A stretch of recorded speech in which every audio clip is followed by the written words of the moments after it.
Hello and welcome to a Friday Live right here on the early line on SportsGrid and all across the SportsGrid network. That includes sportsgrid.com/watch, where you can find your favorite destination and consume everything all across the grid. I am Ben Stevens, and stepping up and in for Donnie Rightside, he is Joe Ranieri, the hardest working man at the SportsGrid. As you saw him yesterday on a Thursday here on the early line, he is back on this Friday for the entirety of our 3 hours together, Joe, up until 11 a.m. Eastern time. And I said hello and welcome to a Friday on the early line across the SportsGrid network. But it's not just any ordinary Friday. It is the round of 64 Friday at the 2024 Men's NCAA Tournament. And if it's anything like the round of 64 Thursday, Joe, we can expect some madness once again in the second day of the full field in action in the big dance. Pleasure to be here with you, Ben. I mean, let's face it. You forget it's been a year, but upsets, comebacks, monster individual efforts, people's brackets getting blown up, yelling, screaming, pulling the hair out. It is your usual March Madness, and you gotta love it. There is a reason this tournament is known as exactly that. Chaotic madness here in the month of March, and we saw it yesterday all across the round of 64. 16 matchups that we had starting a little bit after noon Eastern time, all the way until 1 a.m. Eastern time. I hardly slept last night. But we are here on this Friday morning for you on the early line. So here's the rundown of today's show. In the opening hour, we recap everything that we saw yesterday in those first 16 games in the round of 64. We'll sprinkle in some other news around the sports landscape, of course. But then in the final 2 hours, it's a preview, it's a breakdown of all 16 games that we have today on the round of 64 Friday. He's Joe Ranieri. I'm Ben Stevens. You're listening on Sirius XM Channel 159 as we welcome in that SportsGrid radio audience in all of our radio terrestrial affiliates now here in the fold as well. Upsets are always a thing here in the month of March into the big dance, but don't call Oakland a Cinderella, according to their leading scorer last night, Jack Golke. A performance for the ages. 10 triples, 10 threes. He took 20 shots, all of them from beyond the arc. He made 10 of them in the 14 seed. Oakland pulls off the stunner over the 3 seed Kentucky. The Golden Grizzlies winning outright as a 13.5-point underdog, 80-76. Yeah, I mean, you said it, right? Not bad for a 38-year-old, but you always said it, right? There's always upsets, Ben Stevens, and there always seem each and every year to be centered around Calipari and Kentucky. Doesn't it feel like every year it's rinse and repeat for a guy who makes almost $100 million being a head coach of a university that always seems to be in the conversation on the Friday of the round of 64 is what the hell just happened? Welcome to Kentucky basketball, I guess, here, Ben. It is not a great thing when the guy that signed a lifetime contract cannot get to the Sweet 16 in weekend number 2. Kentucky has not reached the Sweet 16 since 2019. We'll talk about the Cats and what this means for Big Blue Nation and John Calipari moving forward. But Oakland under Greg Kampe, who has been the head coach there in Rochester, Michigan, by the way, for 40 consecutive seasons, their first ever win in the round of 64 at the NCAA Tournament. Samford was looking for another huge upset against Kansas late night in the final game of the day in the round of 64 Thursday. And they got very, very close. A questionable foul call at the end on Nicholas Timberlake by a Samford defender does not allow Samford to have a chance to tie it. Their upset special comes up just a little bit short. The Jayhawks win 93-89. They do not cover as a 7.5-point favorite, a total in the low 150s. Skies over. Samford got close, Joe. A questionable call at the very end held the Bulldogs back. Yeah, I mean, listen, when your name is Kansas on the jersey and your coach is Bill Self, you are going to get the benefit of the doubt. Unfortunately, Sanford gave up too much too soon. Valiant comeback. It helps to have 10, 11 guys deep that you can throw in against a depth-deprived Kansas team. And if that game went 2 more minutes longer, we're having a different discussion here today. It is a really good point, Joe, and that is a huge focus for Kansas moving forward. They will face off against Gonzaga, but the Jayhawks, of course, without Kevin McCullough Jr. It was A.J. Staten-McCray who made a great chase down block that looked to be a whole lot of ball, but it was ruled a foul. Kansas was able then to convert its free throws to make it a 2-possession game. We continue rolling around the round of 64 on Thursday. Sanford was down by 22, made it a game. Dayton was down by 17 with just over 7 minutes remaining in their game against Nevada, and the Flyers storm all the way back to win it in regulation. Dayton victorious, 63-60. They closed as a slight 1.5 underdog. They matched the 5th largest comeback, Joe, down by 17 in the history of the NCAA tournament. Yeah, this has been a handicapping philosophy of mine for years now, Ben, when it comes to the NCAA tournament. It's pretty simple. You ready? Grab a pencil, write it down. Fade the Mountain West at all costs. Do not back any Mountain West teams. They are absolute money burners, and Nevada showed you exactly what the Mountain West has been doing, Ben, for years now, not just recently, years. At least up until this point, Colorado State, who got the win against Virginia in the first 4 and then looked like Virginia's offense in the first half against Texas, that's the only win for the Mountain West. A couple of very likely contenders today with San Diego State, New Mexico, and Utah State taking the floor. NC State keeps winning games, Joe. They won 5 straight games on 5 straight nights in D.C. to win the ACC tournament, steal a bid into the NCAA tournament, now make that 6 in a row as they dismantle Texas Tech 80-67. The Wolfpack went outright as a 4.5-point dog. Yeah, no, not a great shooting night for Texas Tech. Washington, obviously not 100% there for Texas Tech. And give the Wolfpack credit. All of the trends for a team that had to win 5 like they did in their conference tournament usually doesn't end well, Ben, but it ended well for them in that game. It certainly did. NC State has now won more games in the last 9 days, 6, than they did in the entire month of February. That was just 3. Duquesne makes history. Their first NCAA tournament victory in 55 years since 1967 as the 11 seed in the East region pulls off the upset over the 6. That is BYU. 71-67. The Dukes win outright as a 9.5-point dog. Let the guy retire, people. Just let him retire, Ben. You know, the guy wants to retire. Let him retire. Yeah, that's really what Keith Dambrot is trying to do, but the dance continues. 2 more quick recaps for you. Oregon blows out South Carolina behind a former Gamecocks 40-point performance. His name, Jermaine Couisnard. And Gonzaga makes a statement against McNeese. The rest of this hour, recap for the round of 64 Thursday. Next.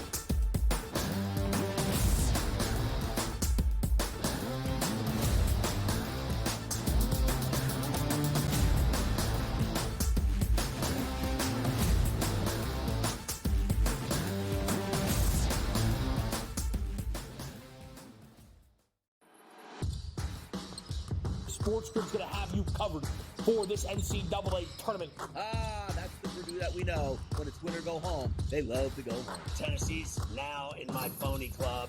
We should all get together and drink green tea. Furman's going to have a chance. That is a team I'm betting on right now. We are feeling this. You are feeling this at home. The excitement and the atmosphere. Only on SportsGrid.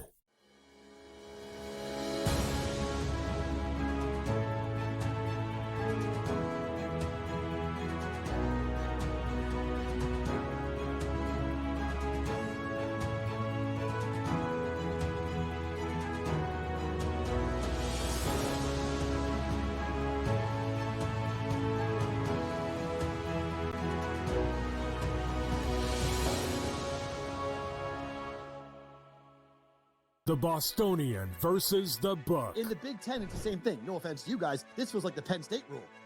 This feels like It is. This is the guaranteed Penn State to get in. We need to Penn find a State's way to let them in because they can't beat Michigan. They can't beat Ohio State. But Right. if we make them a third, They get in. This is they're the Penn always State gonna be rule. better than the West half. Yep. That 1 year that Lightning in a Bottle catches on the West half, we'll let them in too because they'll bring people. The Bostonian versus the Book. The NC State game on Saturday against North Carolina that stood out most to me, that they not only went on a 5-day heater like they did in '83 when Valvano took them another 6 games and they won the national championship. The committee didn't sit there at the beginning of the week and think that Oregon, New Mexico, NC State, Duquesne, they didn't sit there planning for all those teams to go and win. Pharrell Coast to Coast. Only on SportsGrid. SportsGrid. Your 24/7 sports wagering network. Pro League Soccer powered by Marca. I would be willing to bet the under 2.5 goals. Fantasy sports today. Especially in head-to-head formats in fantasy, I think I'm going to go with Juan Soto. Game time decisions. People don't like it. I don't really care. I cannot believe anybody is betting the Clippers at this number. Betting above the All rim. I've heard you say on the network is you're either winning or you're rebuilding. In-game live all access. Nobody has been more profitable as a dog than Shaka Smart team. Winning back-to-back road games. I don't care if they're playing Topeka High. I wouldn't give them any chance whatsoever. In-game live. Prime time. Back-to-back just utterly stinker quarters. In-game live. Overtime. Honestly, as you sit here and listen, watch right now, you may want to consider placing that bet. It's smarter to be on SportsGrid.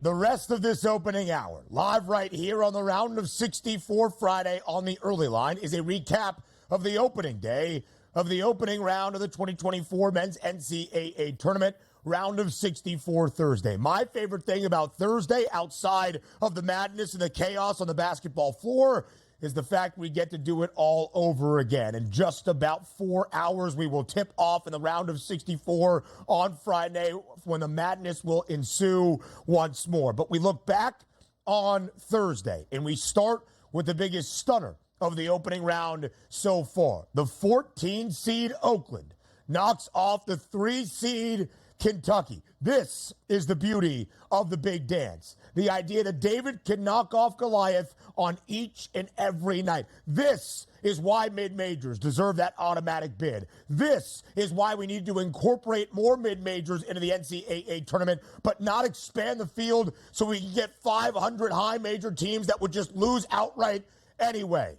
And that's what we saw last night, Joe Ranieri. Oakland in Pittsburgh, a huge victory. Jack Golke becomes a star of March in simply 2 hours. 10 made threes, one of 2 players in the last 10 years of the NCAA tournament to hit double-digit triples in a single tournament game. Oakland wins outright as a 13.5-point underdog, 80-76 over one of the most hallowed programs in all of college basketball, Kentucky.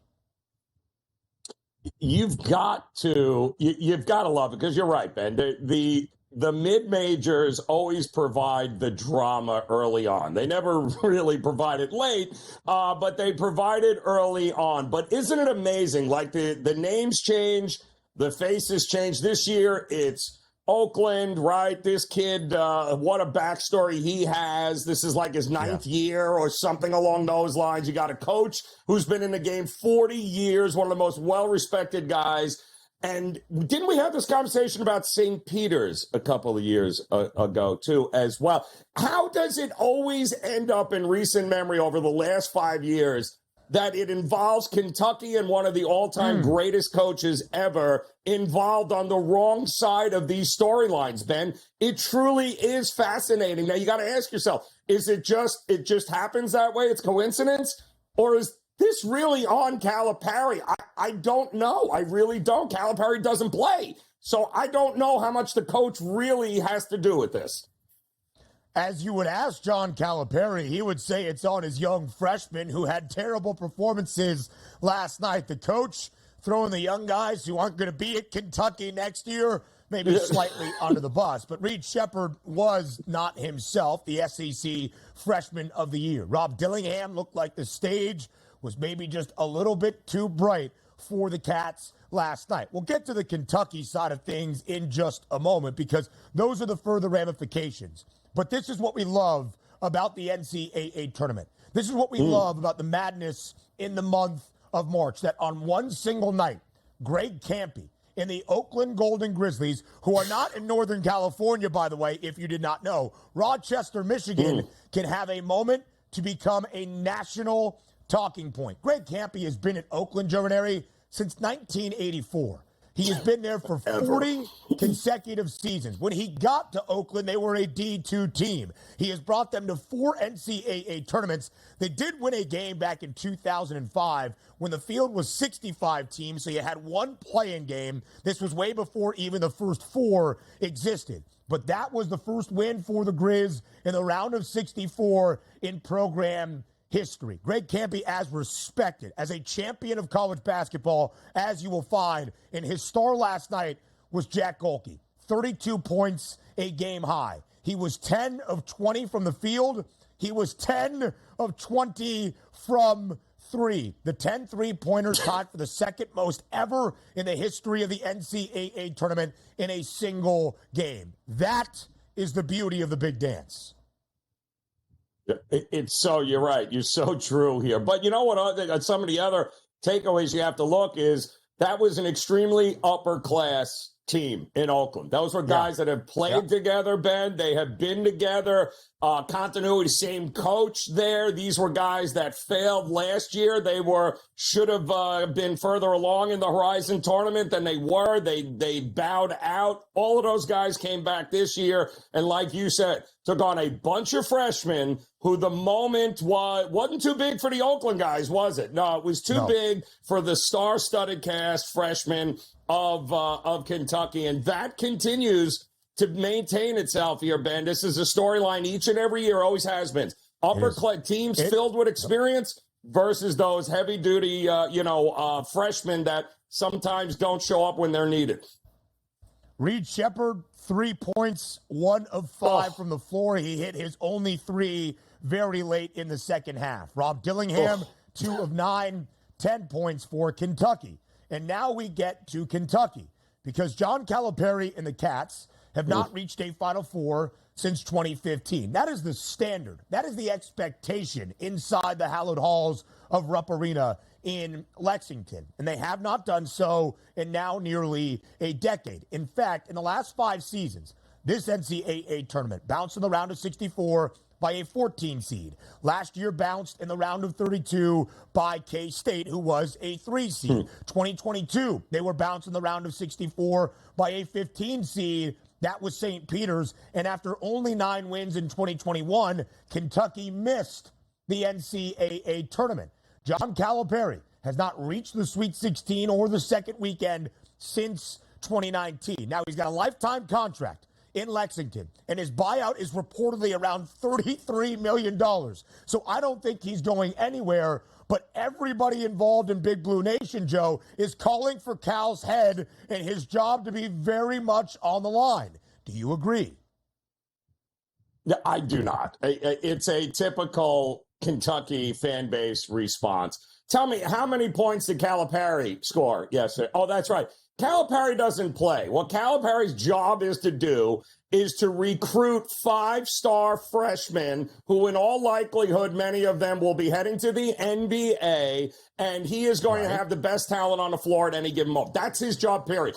When you get to this point in the season, it's up to the players to either put up or shut up. And unfortunately for Kentucky, they have struggled in this department with some big names, right? All of these 5-star recruits. It's not an easy thing to do, but to blame Calipari, what do you want? A bunch of 3-star recruits with a different coach? Like, what are you talking about? I want a future financial advisor in Jack Golke to score 32 points off the bench.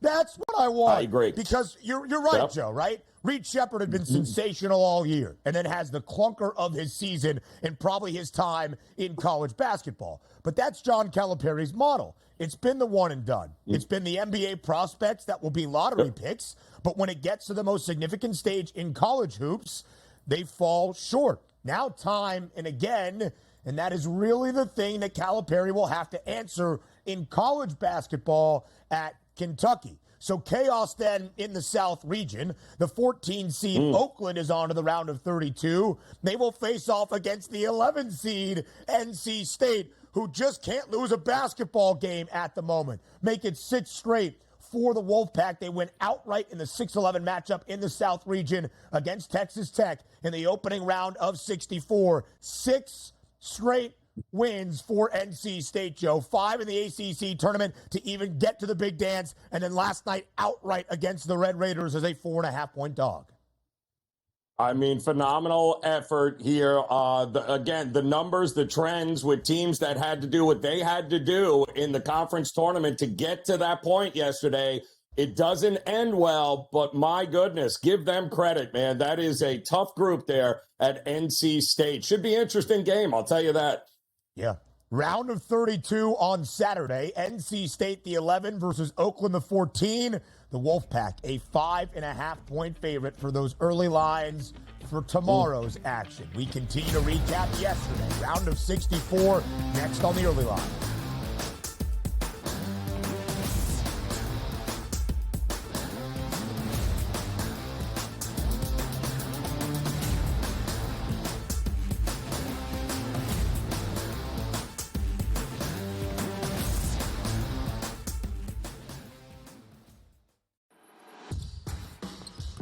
SportsGrid's going to have you covered for this NCAA tournament. That's the Purdue that we know. When it's win or go home, they love to go home. Tennessee's now in my phony club. We should all get together and drink green tea. Furman's going to have a chance. That is a team I'm betting on right now. We are feeling this. You are feeling this at home. The excitement and the atmosphere. Only on SportsGrid.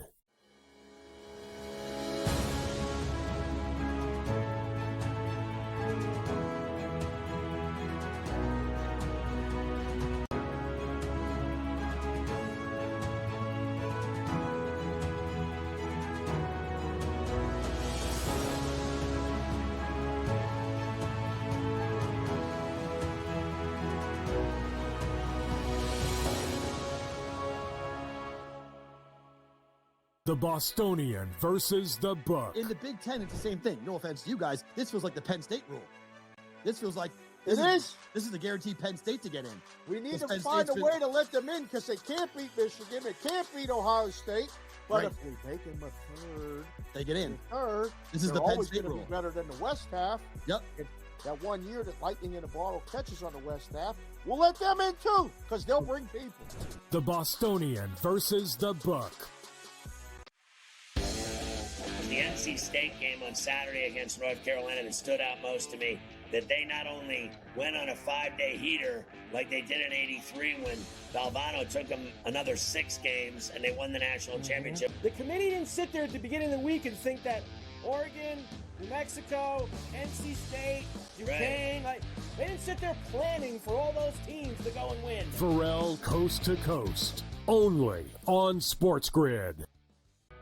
SportsGrid, your 24/7 sports wagering network. Pro League Soccer, powered by Marca. I would be willing to bet the under 2.5 goals. Fantasy sports today. Especially in head-to-head formats and fantasy, I think I'm going to go with Juan Soto. Game time decisions. People don't like it. I don't really care. I cannot believe anybody is betting the Clippers at this number. Betting above the rim. All I've heard you say on the network is you're either winning or you're rebuilding. In-game live, all access. Nobody has been more profitable as a dog than Shaka Smart teams. Winning back-to-back road games. I don't care if they're playing Topeka High. I wouldn't give them any chance whatsoever. In-game live, prime time. Back-to-back, just utterly stinker quarters. In-game live, overtime. Honestly, as you sit here and listen, watch right now, you may want to consider placing that bet. It's smarter to be on SportsGrid.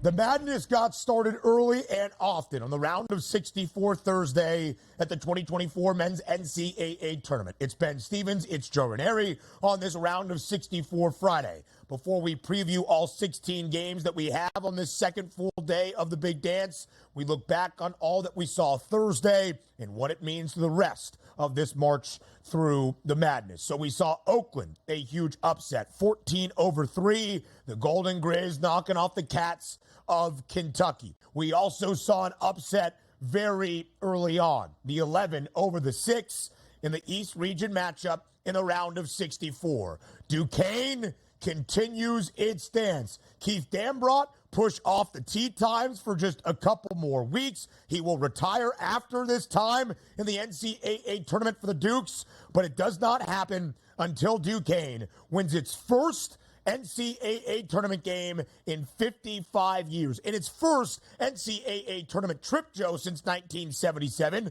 the Dukes have won their first game in the Big Dance since 1969, 71, 67. And it wasn't a fluke. Duquesne was really in control and in front for the entirety of those 40 minutes yesterday in Omaha. The Dukes win outright over BYU as a 9.5-point pregame underdog. Yeah, so, it's interesting, Ben, because take the names away, right? Styles make fights. And the athleticism of Duquesne was clearly on display yesterday against a BYU team that had no second pitch. It was fastball, hence three-point shooting for BYU. But what did you have, BYU, when the three-point shots weren't dropping? What you had is a whole lot of stick in the muds, and the athleticism of Duquesne ran circles around you and ultimately ended up beating you because you couldn't make the threes and had no second pitch. Yeah. You have to be able to win in the tournament when you don't have your best stuff. And BYU had no answer for Duquesne.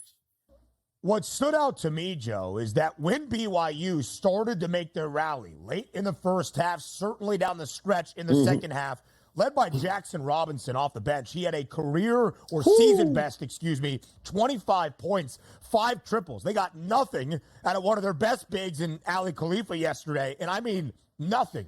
0 for 6 from the field, over from deep as well. But every time the Cougars made a charge, Duquesne was there to answer, led by Day Grant. And now Duquesne will enter into the round of 32. Standing in their way from a Sweet 16 trip is Illinois. We'll talk about the Illini's opening game and the history Marcus Damask made for Illinois in their opener against Morehead State in just a little bit. But for Duquesne, Joe, again, their first NCAA tournament win since 1969. You've heard the headlines by now. Keith Dambrot, longtime coach of Akron men's basketball, was LeBron James's coach for a few years in high school ball. LeBron is cheering for Duquesne, and the Dukes continue their dance. Now, BYU, meanwhile, has lost 5 straight games in the NCAA tournament. Something to pay attention to, even with BYU now in the Big 12. The game of the night, the last game of the night, Kansas and Samford. The Jayhawks without Kevin McCullough Jr. for the entirety of this NCAA tournament. The big man, Hunter Dickinson, a hefty wrap on his right shoulder, clearly not 100%. He had 19 points and 20 rebounds last night. But the story of the game was Samford, down by as many as 22 points, making a rally late. They play with such a pace. They are the 8th best three-point shooting team in the country, and that's how the Bulldogs got back into the basketball game. But in the final minutes, Nicholas Timberlake and KU break the press. On the other side, Samford's A.J. Staten-McCray makes one of the best chase down blocks you will ever see. Pure execution, does not hit the body, and gets a whole lot of the basketball. The referee was out of position, blew a whistle when a whistle should not have been blown. I think it was pretty clear. Normally, Joe, there's some people on Twitter, on social media that say, you don't know what you're talking about. That was a clear foul. everybody was in agreement that Samford got hosed, and because of it, Kansas holds on to win 93-89. The Jayhawks victorious in the round of 64. However, Samford covers as a 7.5-point underdog. Yeah, and by the way, had they not called the foul, Samford would have had absolute numbers going the other way in transition and probably would have scored, and we have a different game. Like we said, an extra 2 minutes in that game, and Kansas runs out of steam. And that was the handicap, right? Would Kansas have enough to be able to put away Samford early where they couldn't come back? Because Samford is a team, Ben, that you know this. They run 10, 11 deep. They're rotating guys in and out. They're athletic guys in and out that can all score. They can all run. They shoot threes. That is a team that was very, very dangerous. But you knew when McCullers was ruled out, you were going to get huge efforts by the Jayhawks to step up here when their star player wasn't available to them, right? Dickinson comes back. He absolutely dominates. They did enough early to get the benefit of the doubt late. That's what happens when you play against Kansas. If that was reversed, there would not have been a whistle if it was Samford going up and it was a Kansas player that came from behind and blocked it. That is the reality of March Madness, and that is Kansas basketball. It was last night. The Jayhawks victorious. They get Gonzaga now in the round of 32. The Zags a 4.5-point favorite. We'll talk about that matchup and how the Bulldogs got there, that being Gonzaga, in just a moment. But one of the best players in the SoCon all year long, Achor. He made play after play for Samford. He wasn't fully healthy, but the Bulldogs have pace, and they almost pulled off the upset. Again, down by as many as 22 points. It would have matched the largest come-from-behind victory the second largest come-from-behind victory in the history of the NCAA tournament. It comes up just short on a very questionable foul call in the final 30 seconds. One of the largest comebacks in the history of the Big Dance did happen in the round of 64. Dayton ties the fifth largest comeback in the history of the NCAA tournament, down by as many as 17 points. But not down by 17 points, Joe, with 10 minutes left in the opening half. Down by 17 points with 7 minutes and 14 seconds remaining in regulation. The four larger comebacks than Dayton were all in the single digits in terms of that margin in the final 8 minutes of the game. So Dayton pulled off the impossible last night over Nevada. 63-60. The Flyers continue their dance into the round of 32. They closed as a slight 1.5 underdog, even money plus 100 on that money line.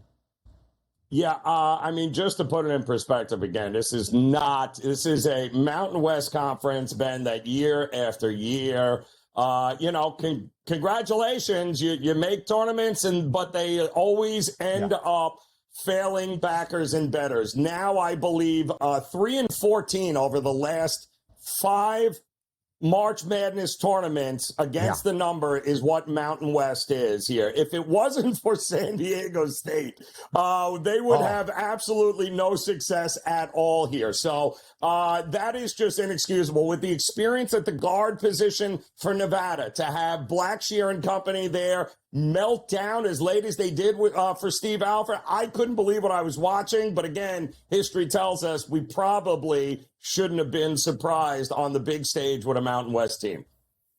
San Diego State is the only team to see the Sweet 16 from the Mountain West Conference in its history. The Mountain West has still failed to have multiple programs in the same big dance dating back to 2013 win a game. They will have opportunities today. San Diego State, 7.5-point favorite against UAB. Utah State, an underdog against TCU. New Mexico, a slight favorite against Clemson. But some of those Mountain West narratives might start to rear their ugly head once again. What a game it was, by the way, for second-team All-American Deron Holmes for Dayton. 18 points, 9 rebounds. What a game it was for Jermaine Couisnard for Oregon. A huge 40-point performance as the Ducks blitz the Gamecocks 87-73. And what made it even better, for Couisnard, he spent the first 3 years of his college career in Columbia as a member of South Carolina men's basketball. In fact, Joe, the 40-point performance from Couisnard is the first 40-point game from a player on a double-digit seeded team, Oregon, the 11 seed that we have seen in the history of the Big Dance. He went nuclear yesterday, and Oregon continues its run after a Pac-12 tournament title. Dana Altman and the Ducks, 15-7 in their 8 trips to the Big Dance in the last 11 years. Ben, it's hilarious. It's so Dana Altman. The numbers are staggering with how good he has been over the years at Oregon and really in his coaching career, where come postseason, come March, his teams are always playing their best basketball. That is what made Oregon very dangerous to me in brackets. It's what makes them very dangerous moving forward here. This is a team that has a 7-footer going to the NBA. They have shooters, and more importantly, they have confidence now, Ben, and that makes them extremely dangerous with Dana Altman at the helm.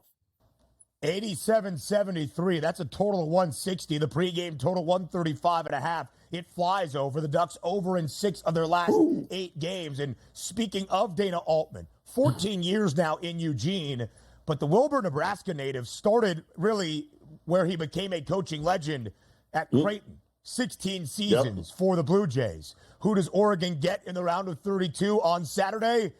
That would be Creighton. What a rematch that is going to be. The Dana Altman revenge game, potentially. We'll continue to go around the round of 64. Rapid fire whip around from the opening day of the Big Dance comes your way next. You're on SportsGrid.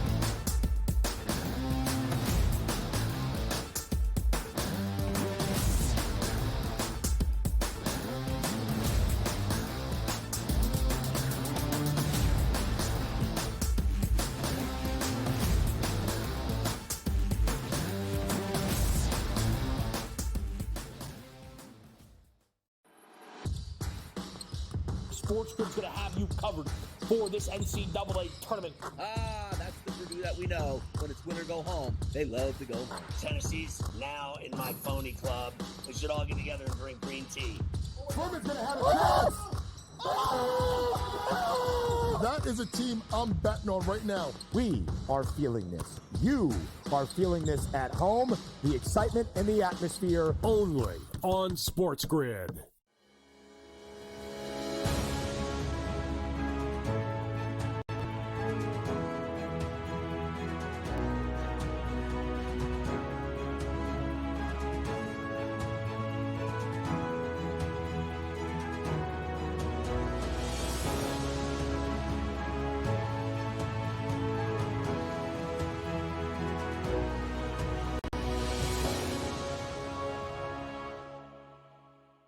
The Bostonian versus the Book. In the Big Ten, it's the same thing. No offense to you guys. This feels like the Penn State rule. This feels like this is a guaranteed Penn State to get in. We need to find a way to let them in because they can't beat Michigan. They can't beat Ohio State. But if we make them a third, they get in. Third, this is the Penn State rule. Be better than the West half. Yep.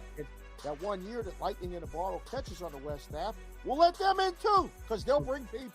The Bostonian versus the Book. The NC State game on Saturday against North Carolina that stood out most to me, that they not only went on a 5-day heater like they did in '83 when Valvano took them another 6 games and they won the national championship. The committee didn't sit there at the beginning of the week and think that Oregon, New Mexico, NC State, Duquesne, they didn't sit there planning for all those teams to go and win. Pharrell Coast to Coast, only on SportsGrid. SportsGrid, your 24/7 sports wagering network. Pro League Soccer, powered by Marca. I would be willing to bet the under 2.5 goals. Fantasy sports today. Especially in head-to-head formats and fantasy, I think I'm going to go with Juan Soto. Game time decisions. People don't like it. I don't really care. I cannot believe anybody is betting the Clippers at this number. Betting above the rim. All I've heard you say on the network is you're either winning or you're rebuilding. In-game live all access. Nobody has been more profitable as a dog than Shaka Smart teams. Winning back-to-back road games.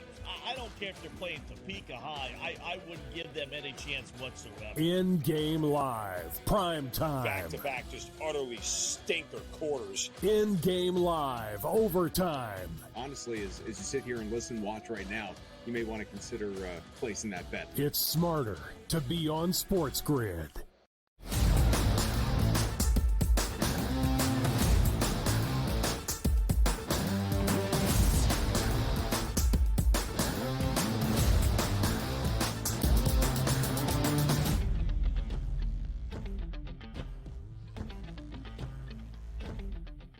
With pace like Samford trying to make a comeback against Kansas, we whip around the final games for the round of 64, the opening 16 matchups that we had on the first full day of the 2024 men's NCAA tournament.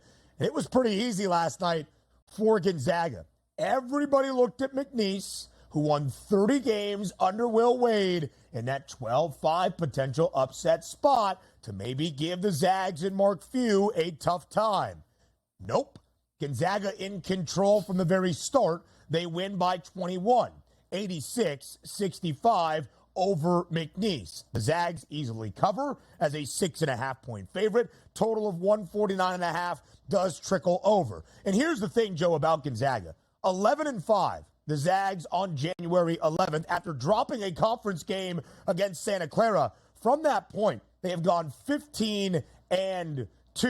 They have covered in their last 6 victories, and they've gone over in 7 of their last 10 games. The last time Gonzaga lost in the round of 64, I was in middle school, and the year was 2008. Yep. Yeah, it's hilarious. But you know, it's interesting with this Gonzaga team too, Ben, because it's one thing to have the number 1 seed, and you're expected to win. Nobody remembered Gonzaga was even in this tournament this year. And everybody wrote off, because we weren't talking about them as a 1 seed and they were merely just this little chump 5 seed here, that, you know, McNeese State and Will Wade, what were they, 30-3 this year? Yeah, They were 30-3, but they only faced 5 teams on the season ranked in the top 130 in the nation, and they were 3-2 against those games. This was, talk about a different class. This was a totally different class than anything McNeese State has played all year, and Gonzaga been there and done that, could not wait for it. I love this Gonzaga team, Ben, because they are finally in a spot where nobody is talking about them. They have no pressure, no expectations, and that makes them very dangerous. And that's the thing with Gonzaga. They have failed to reach the mountaintop. They have not won a national championship under Mark Few, despite reaching the NCAA tournament in 25 consecutive seasons, every year that Mark Few has been the head coach in Spokane.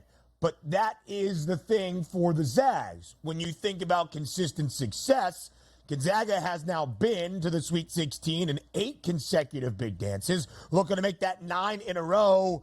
The Zags an early 4.5-point favorite against Kansas. Ooh. And if last night was any indication, it should be a win for Gonzaga. Of course, we will see what happens in the round of 32 on Saturday. So that was easy for Gonzaga. We expected it to be relatively easy for North Carolina, the only one of the 1 seeds out of the 4 in action yesterday. UNC taking on a depleted Wagner team. All shout outs to Donald Copeland and the Seahawks, who have been playing with 7 scholarship players since the end of December.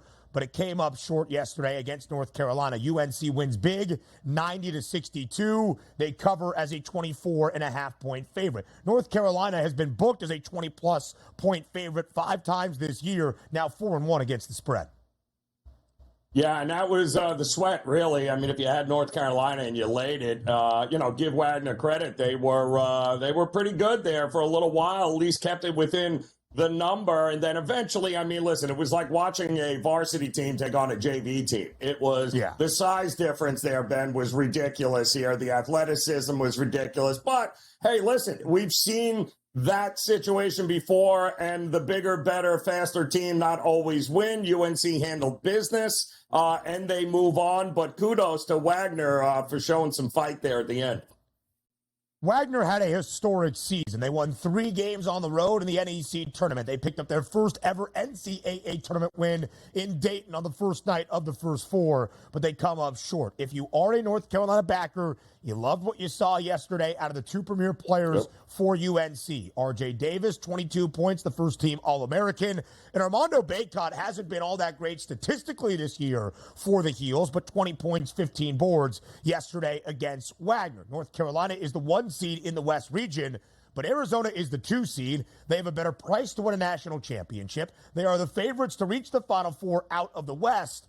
And Arizona won by 20 yesterday against Long Beach State, ending what was one of the best stories of the past week in college basketball in all of sports.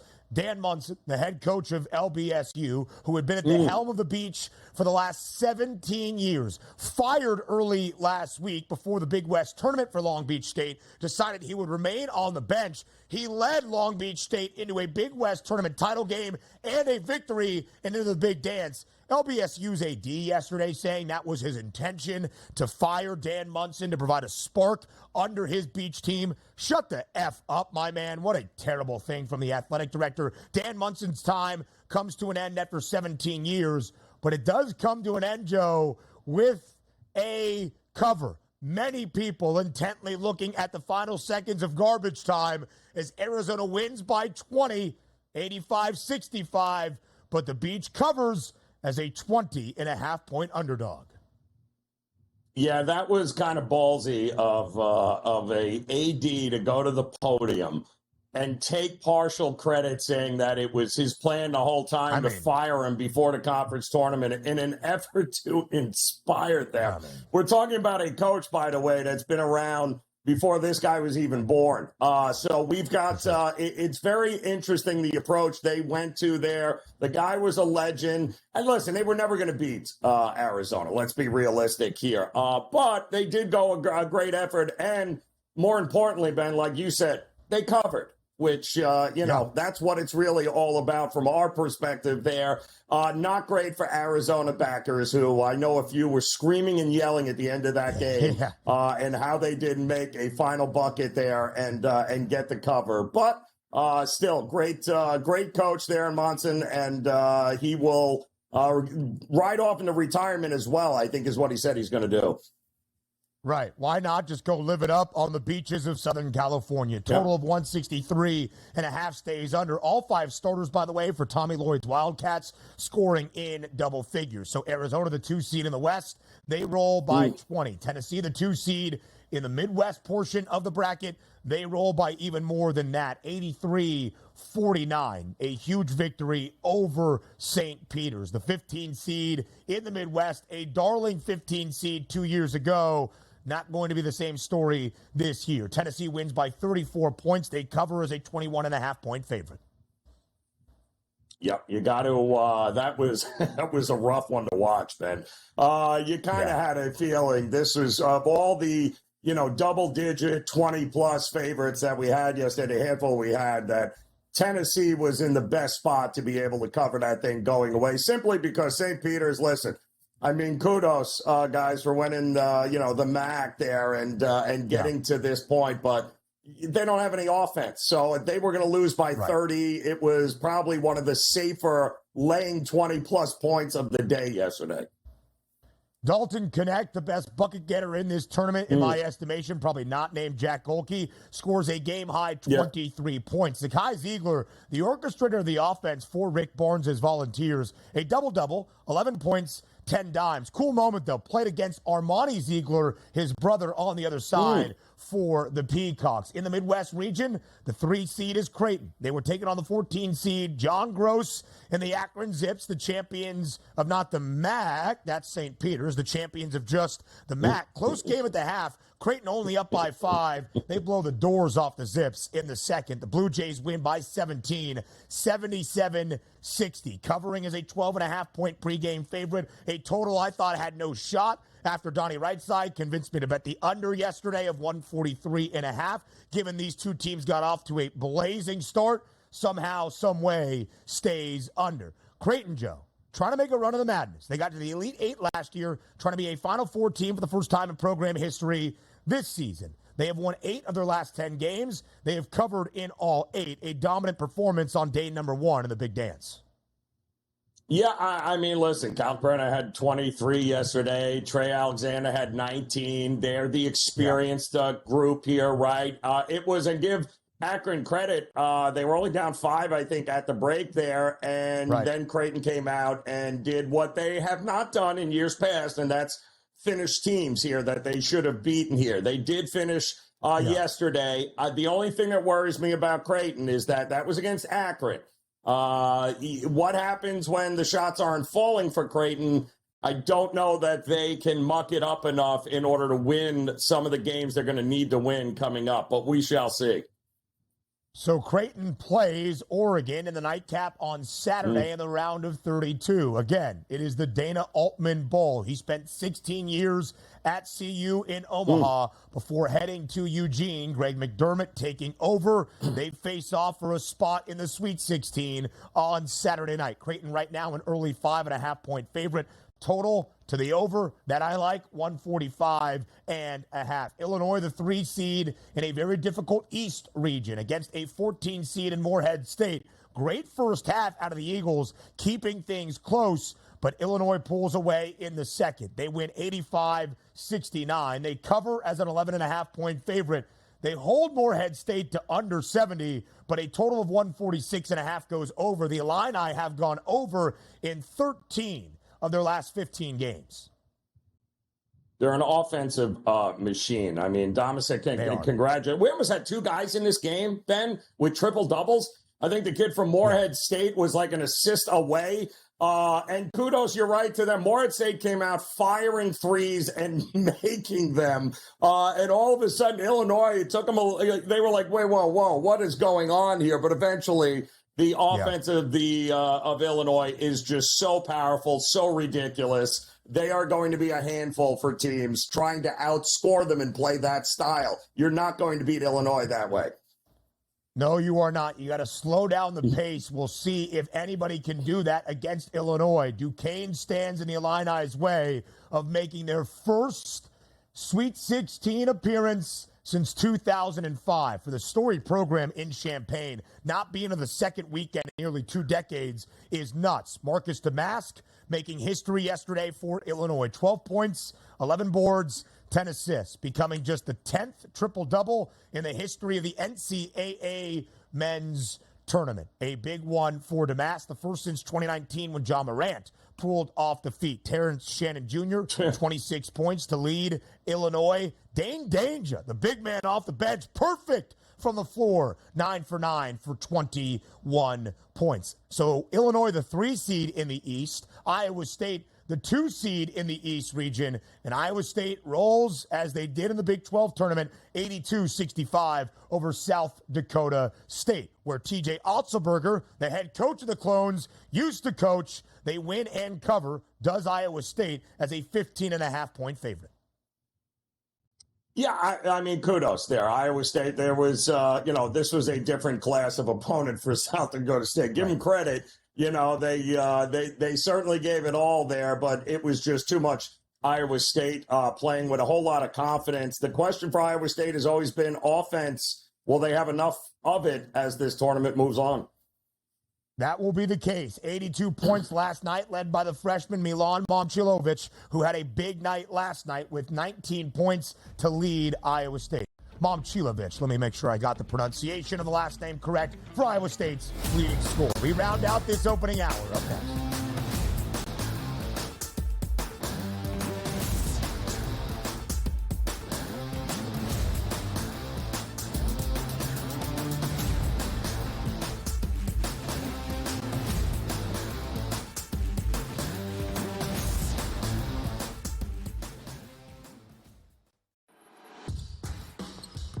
SportsGrid's going to have you covered for this NCAA tournament. That's the Purdue that we know. When it's win or go home, they love to go home. Tennessee's now in my phony club. We should all get together and drink green tea. Furman's going to have a chance. That is a team I'm betting on right now. We are feeling this. You are feeling this at home. The excitement and the atmosphere only on SportsGrid.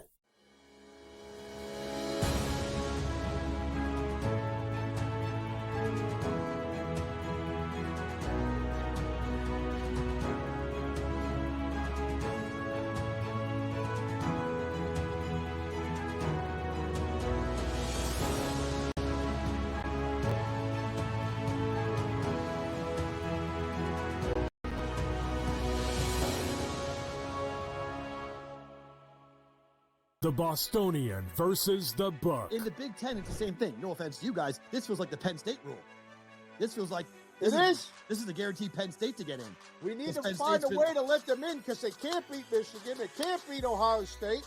But if we make them a third, they get in. Third, this is the Penn State rule. Be better than the West half. Yep. That 1 year that Lightning in a bottle catches on the West half, we'll let them in too because they'll bring people.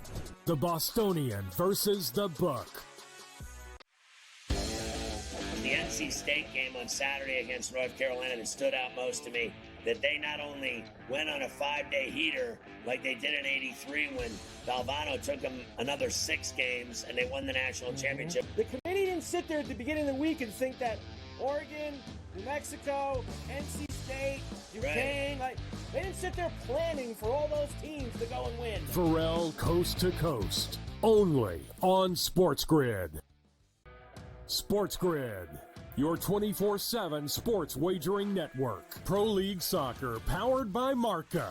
I would be willing to bet the under 2.5 goals. Fantasy sports today. Especially in head-to-head formats in fantasy, I think I'm going to go with Juan Soto. Game time decisions. People don't like it. I don't really care. I cannot believe anybody is betting the Clippers at this number. Betting above the rim. All I've heard you say on the network is you're either winning or you're rebuilding. In-game live, all access. Nobody has been more profitable as a dog than Shaka Smart teams. Winning back-to-back road games. I don't care if they're playing Topeka High. I wouldn't give them any chance whatsoever. In-game live, prime time. Back-to-back, just utterly stinker quarters. In-game live, overtime. Honestly, as you sit here and listen, watch right now, you may want to consider placing that bet. It's smarter to be on SportsGrid.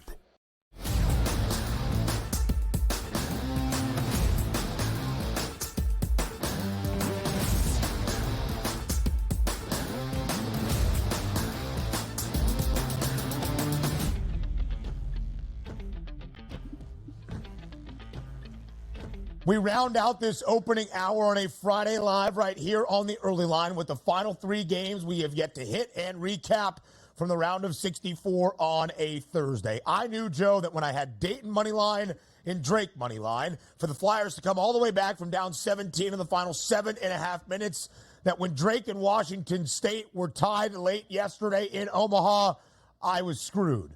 And sure enough, I was. Drake was, and Wazoo continues its magical 2023-24 season. And its first tournament since 2008, the Cougars prevail in Omaha late night, 66-61 over Drake. They close as a very slight money line underdog.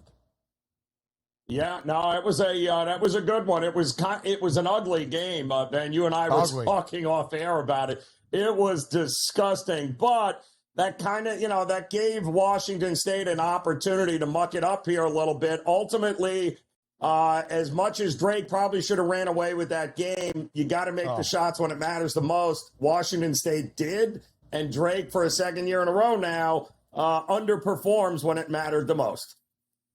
8-point lead for the Bulldogs in the final 8 minutes to only see it evaporate very, very quickly. 3 turnovers in the final 2.5 minutes in one of the 10 best free throw shooting teams in the country. One of the reasons I thought Drake would prevail in a close game was 6 of 14 from the charity stripe yesterday. Yes, there is still some anger in my heart, even after a short night's rest. First game in the round of 64, and Michigan State made a statement in the battle of who got to call themselves the real MSU over Mississippi State. The Spartans were big yesterday, 69-51. They win by 18, minus 128 on the money line. In whatever Virginia, Joe, was doing offensively in the first 4, they gave it to Colorado State. Like any bad disease, bad offense can be contagious. CSU scored only 11 points in the first half, as Texas really was just in control, 56-44 against the Rams. The Longhorns cover as a 2.5-point favorite. Hour 2 here in less than a minute.